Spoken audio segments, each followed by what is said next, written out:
আসসালামু আলাইকুম। আমার বলার কোনো ভাষা নেই, কিভাবে শুরু করব সেটা বুঝতে পারছি না। আমার মতো সারা দেশের লোক আজকে হতবাক।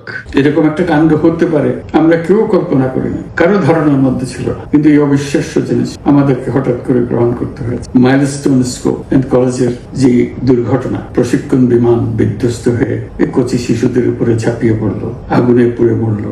মা বাপদের আমরা কি জবাব দেব? কি বলবো তাদেরকে? আমরা নিজেদেরকে তো জবাব দিতে পারছি না। অজানা শিশুদের মুখ সবার চোখে ভেসে উঠছে। সারা জাতি হতভম্ব বা ক্রুদ্ধ।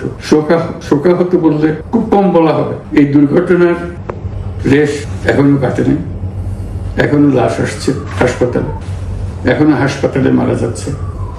মা বাপ এখনো খোঁজ নিচ্ছে আমার সন্তান কোথায়, তাকে আর কোনোদিন চেনা যাবে কিনা, যাদের লাশ দেখছি তার মধ্যে আমার সন্তান আছে কিনা।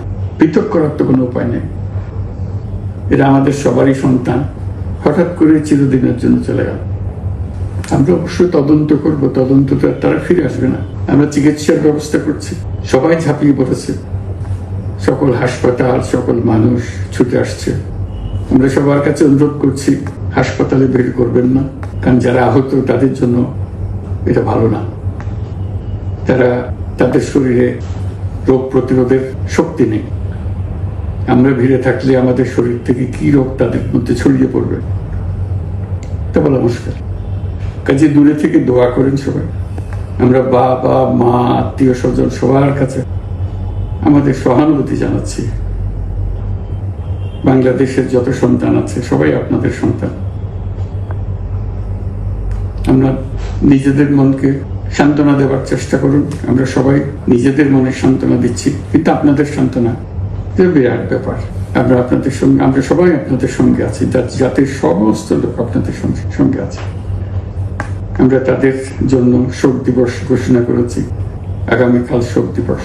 আমরা সবাই মিলে তাদের কথা স্মরণ করব, তাদের আত্মার শান্তি কামনা করব। আজকে থেকে সবাই তাদের আত্মার জন্য, তাদের রুহের জন্য মাগফিরাত কামনা করব। আল্লাহ আপনাদেরকে শান্তি দিন। আমাদের জাতির সবাইকে, যারা এই দুর্ঘটনায় বিধ্বস্ত, সবাইকে আল্লাহ শান্তি দেন। তাদের জন্য দেশবাসী সবাই আমরা দোয়া করছি। আল্লাহ শিশুদের জান্নাত বাসী। খুদা হাফেজ।